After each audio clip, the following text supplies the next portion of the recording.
रियासीन की रेस में द्रौपदी मुर्मू की हुई जीत। देश को मिला 15वां राष्ट्रपति। द्रौपदी मुर्मू के गांव में खुशी की लहर। आखिरकार वो पल आ ही गया जिसका पूरे देश को बेसब्री से इंतजार था। सुबह 10 बजे से राष्ट्रपति चुनाव की मतगणना जब शुरू हुई तो पूरे देश की निगाहें टकटकी लगाकर नतीजों का इंतजार कर रही थी। और जब नतीजे सामने आए तो देश के 15वें महामहिम के तौर पर आदिवासी दलित महिला द्रौपदी मुर्मू राष्ट्रपति के पद पर काबिज हुई। तो चलिए आपको दिखाते हैं एक क्लर्क से देश की सर्वप्रथम नागरिक बनने वाली द्रौपदी मुर्मू की कहानी हमारी इस खास रिपोर्ट में। जिस देश में महिलाओं की पूजा की जाती है वो देश भारत है, जहां आज भी 21वीं सदी में कन्याओं की पूजा की जाती है। आज उसी देश में जब राष्ट्रपति चुनाव के नतीजे सामने आए तो देश को पहली बार एक दलित आदिवासी महिला द्रौपदी मुर्मू बतौर राष्ट्रपति मिली। विपक्षी पार्टियों के उम्मीदवार यशवंत सिन्हा को पछाड़ते हुए एनडीए की उम्मीदवार द्रौपदी मुर्मू ने रियासीन की रेस में जीत दर्ज कराई है।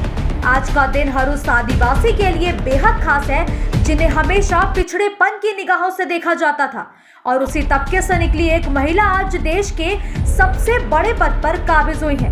और अब झारखंड, उड़ीसा समेत भाजपा के कार्यकर्ताओं ने जश्न भी मनाना शुरू कर दिया है।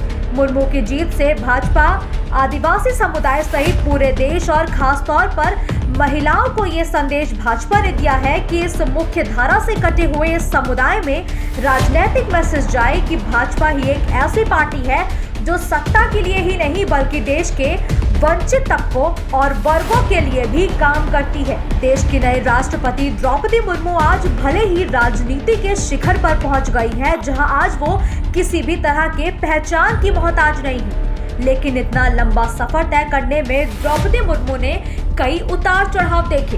द्रौपदी मुर्मू का जन्म ओडिशा के मयूरभंज में हुआ था। उनके पिता का नाम भिरंची नारायण टूडू था और उनके पिता आदिवासी परंपराओं के मुताबिक गांव और समाज के मुखिया थे।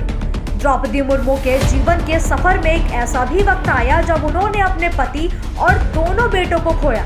बच्चों और पति का साथ छूटना मुर्मू के लिए एक ऐसा सपना था जिससे उभरने में उन्हें कई साल लग गए, लेकिन उन्होंने अपनी बेटी के उज्जवल भविष्य के लिए हार नहीं मानी और आखिरकार राजनीति में कदम रखा। द्रौपदी मुर्मू ने अपने राजनीतिक करियर की शुरुआत उड़ीसा से भाजपा के साथ की।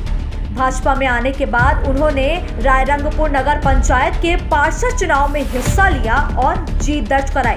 भाजपा ने मुर्मू को पार्टी के अनुसूचित जनजाति मोर्चा का उपाध्यक्ष भी बना दिया। इसके बाद ओडिशा में भाजपा और बीजू जनता दल की गठबंधन की सरकार में वो साल 2000 से 2002 तक वाणिज्य और परिवहन स्वतंत्र प्रभार मंत्री भी रही। साल 2002 से 2004 तक मत्स्य पालन और पशु संसाधन विकास राज्य मंत्री के तौर पर द्रौपदी मुर्मू ने काम भी किया। उन्होंने ओडिशा के रायगंज विधानसभा सीट से विधायकी का चुनाव भी जीता और बाद में साल 2015 से साल 2021 तक झारखंड की राज्यपाल भी नियुक्त हुई और वो झारखंड की पहली महिला राज्यपाल बनी। द्रौपदी मुर्मू ने आज जीत नहीं दर्ज की है बल्कि उन करोड़ों भारतीयों को ये सीख भी दी है कि जिंदगी की यही रीत है, हार के बाद ही जीत है, क्योंकि एक लंबे अरसे के बाद आज फिर से एक बार देश के सर्वोच्च पद पर महिला ने अपना दबदबा कायम किया और जीत दर्ज की।